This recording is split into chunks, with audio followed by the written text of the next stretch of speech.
नमस्ते दोस्तों, मैं हूं डॉली और आप देख रहे हैं यात्रा विद डॉली। आज हम एक ऐसी यात्रा पर निकल रहे हैं जो आपको भारत के दिल में ले जाएगी। एक ऐसा राज्य जहां इतिहास सांस लेता है और संस्कृति हर कोने में जीवंत है। तैयार हो जाइए बिहार की शानदार यात्रा के लिए।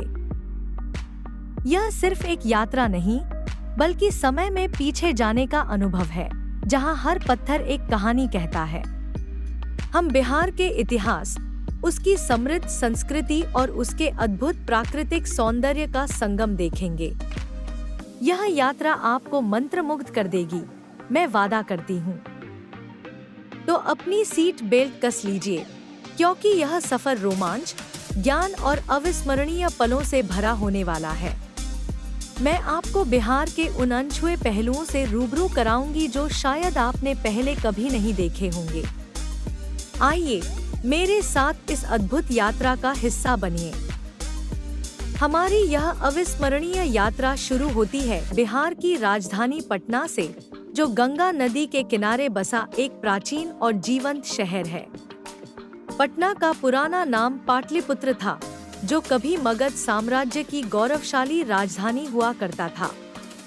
यहाँ की सड़कें, यहाँ के लोग, सब कुछ एक अलग ही ऊर्जा से भरा हुआ है।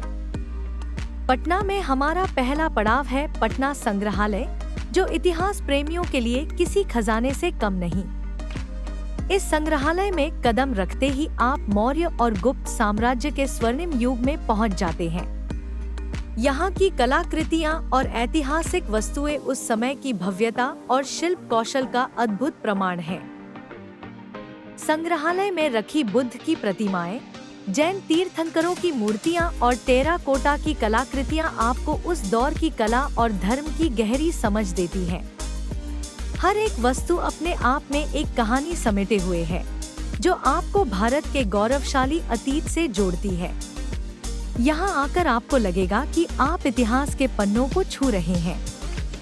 संग्रहालय से निकलकर हम पहुँचे पटना के एक और ऐतिहासिक स्थल, गोलघर। यह ब्रिटिश काल में अनाज भंडारण के लिए बनाया गया था, लेकिन आज यह पटना की पहचान बन चुका है। इसकी अनूठी वास्तुकला और विशालकाय संरचना आपको हैरान कर देगी। गोलघर के ऊपर से पूरे पटना शहर का मनोरम दृश्य देखना एक अद्भुत अनुभव है। गंगा नदी का शांत प्रवाह और शहर की हलचल, सब कुछ एक साथ दिखाई देता है। यहाँ से सूर्यास्त का नजारा तो बस देखते ही बनता है, जो आपकी आंखों में हमेशा के लिए बस जाएगा।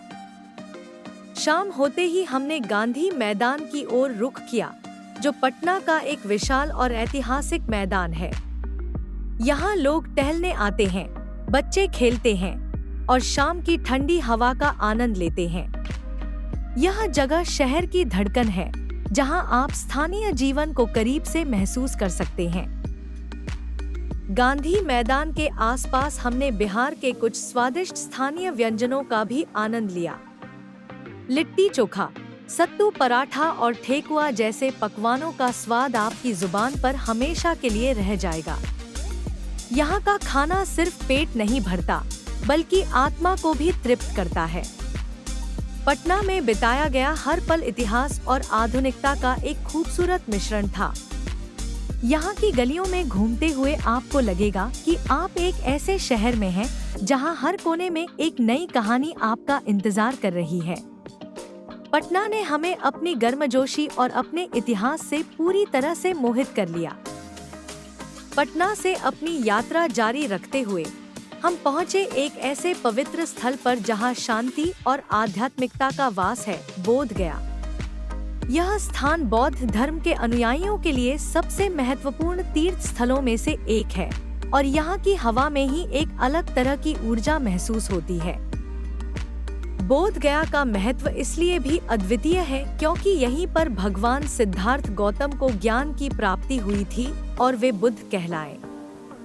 इस भूमि पर कदम रखते ही आपको एक गहरी शांति और सकारात्मकता का अनुभव होगा, जो आपके मन को शांत कर देगी। हमारा मुख्य आकर्षण था महाबोधि मंदिर, जो यूनेस्को विश्व धरोहर स्थल भी है।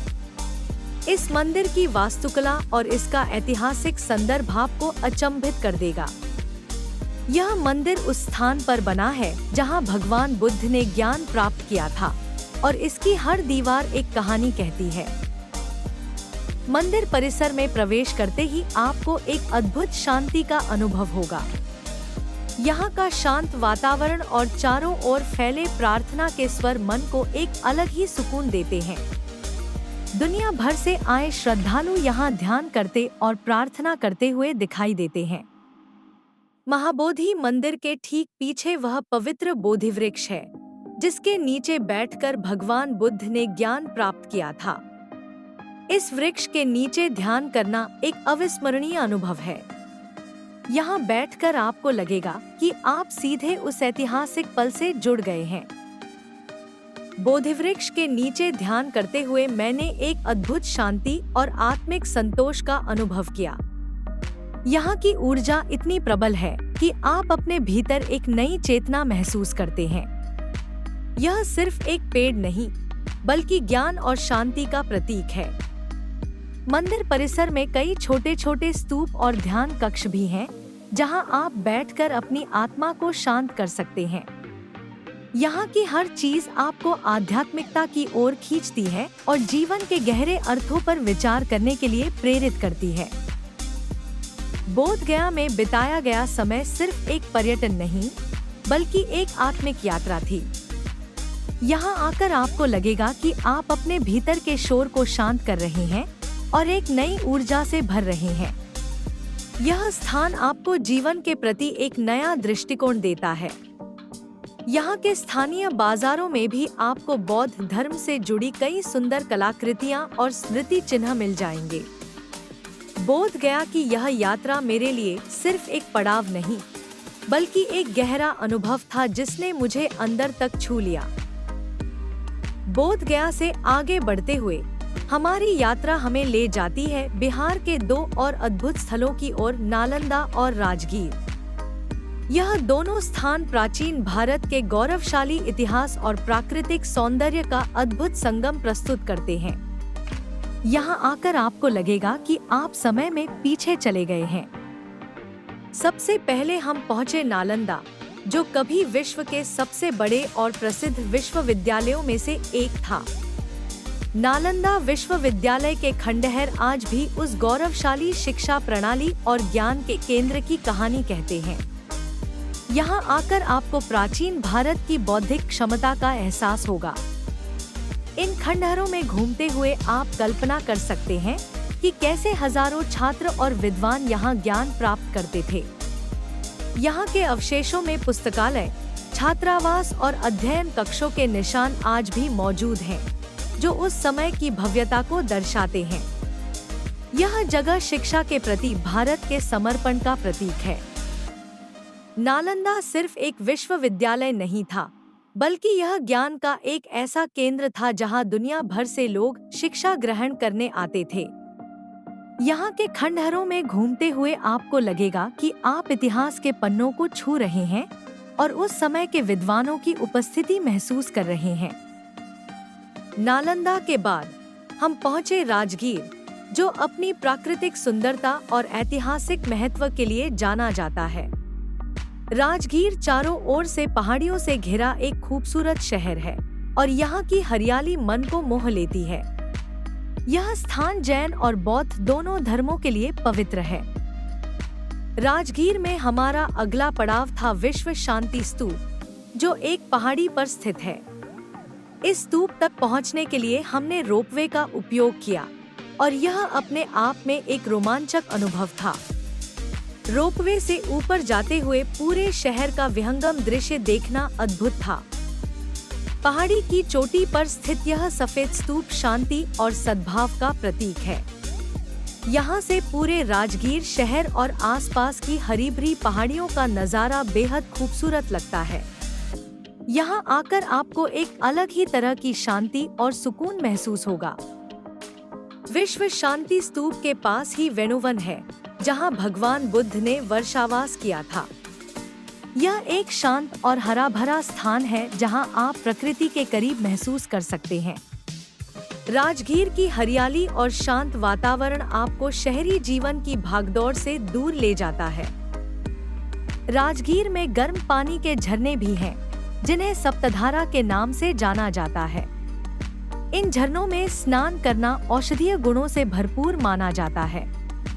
यह स्थान सिर्फ ऐतिहासिक ही नहीं, बल्कि प्राकृतिक रूप से भी बेहद समृद्ध है। नालंदा और राजगीर की यह यात्रा प्राचीन वैभव और प्राकृतिक रोमांच का एक अद्भुत मिश्रण थी। यहाँ आकर आपको लगेगा कि आप भारत के गौरवशाली अतीत और उसकी प्राकृतिक सुंदरता के बीच खड़े हैं। यह अनुभव सचमुच अविस्मरणीय था। तो दोस्तों, यह थी मेरी बिहार यात्रा, जो इतिहास, संस्कृति और प्रकृति के अद्भुत संगम से भरी हुई थी। पटना की ऐतिहासिक गलियों से लेकर बोध गया की शांत भूमि तक और नालंदा के प्राचीन खंडहरों से लेकर राजगीर की हरी भरी पहाड़ियों तक, बिहार ने मुझे हर कदम पर हैरान किया। यह सिर्फ एक यात्रा नहीं थी, बल्कि एक ऐसा अनुभव था जिसने मुझे भारत की समृद्ध विरासत और उसके लोगों की गर्मजोशी से रूबरू कराया। बिहार की हर चीज में एक कहानी है, एक इतिहास है और एक ऐसी आत्मा है जो आपको अपनी ओर खींचती है।